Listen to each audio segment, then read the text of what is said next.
Ah, la réunion de service, le meeting, le call, la visio, la table ronde, le petit débrief, le gros kick-off.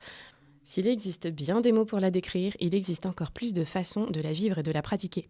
Car oui, la réunion fait partie du quotidien de millions de personnes.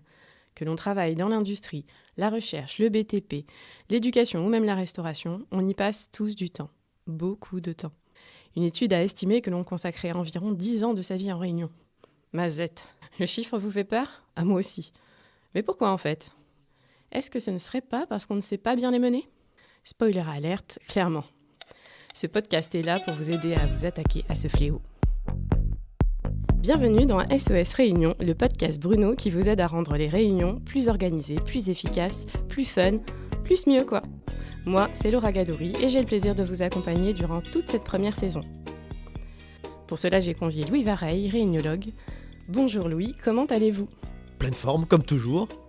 D'ailleurs, c'est comme ça qu'il convient de lancer toute réunion, avec de l'énergie positive. Vous êtes réuniologue et fondateur de l'École internationale de réuniologie.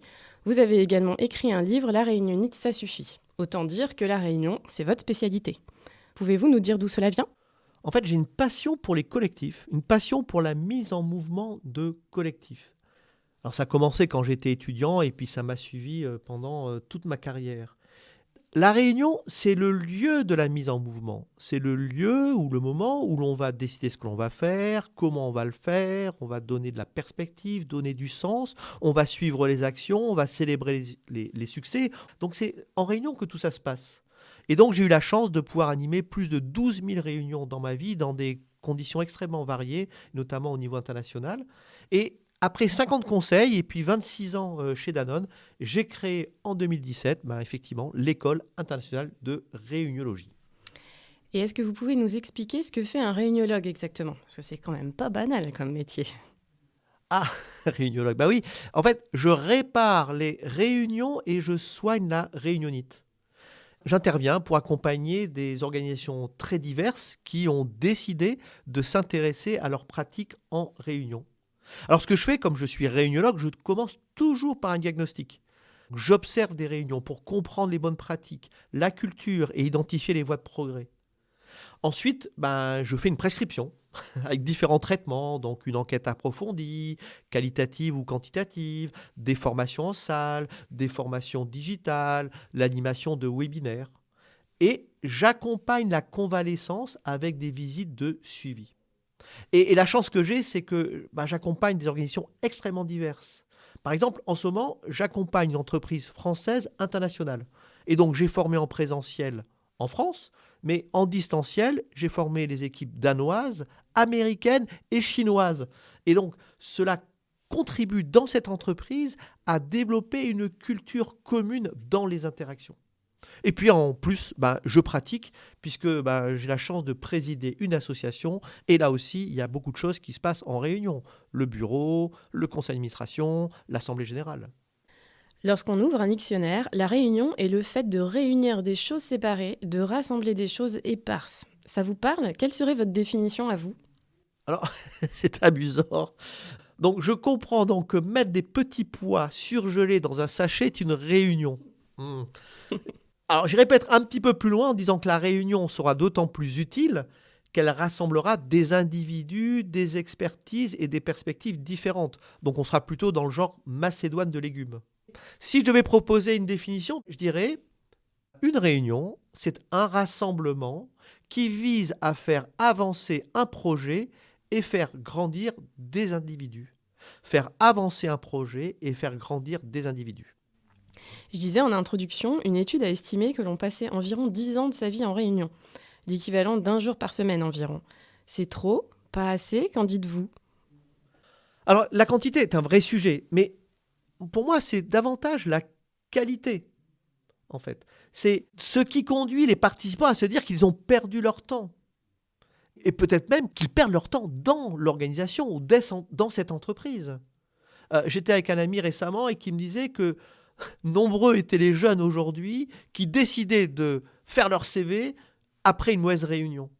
Donc en fait, la réunion, bien sûr qu'on y passe trop de temps, mais surtout on y passe trop de mauvais temps. L'enjeu clé des bonnes réunions, c'est vraiment l'engagement, davantage que la productivité. Et le challenge est d'autant plus grand que les formats de réunion sont de plus en plus nombreux. Le nouveau mode de travail hybride a fait émerger de nouvelles manières de se réunir, avec des technologies incroyables et très souvent des pratiques qui n'ont pas été ajustées. En prenant du recul, il est même possible de prendre conscience que beaucoup d'interactions sont des réunions et que les bonnes pratiques peuvent s'appliquer partout. Et à tout hasard, est-ce que ça peut marcher aussi pour les réunions de famille ? Partout. Il y a quelques jours, j'ai animé la 112e visioconférence familiale que nous tenons une fois par semaine depuis le 20 mars 2020, vous vous souvenez, pour maintenir le lien. Génial ça. Ouais.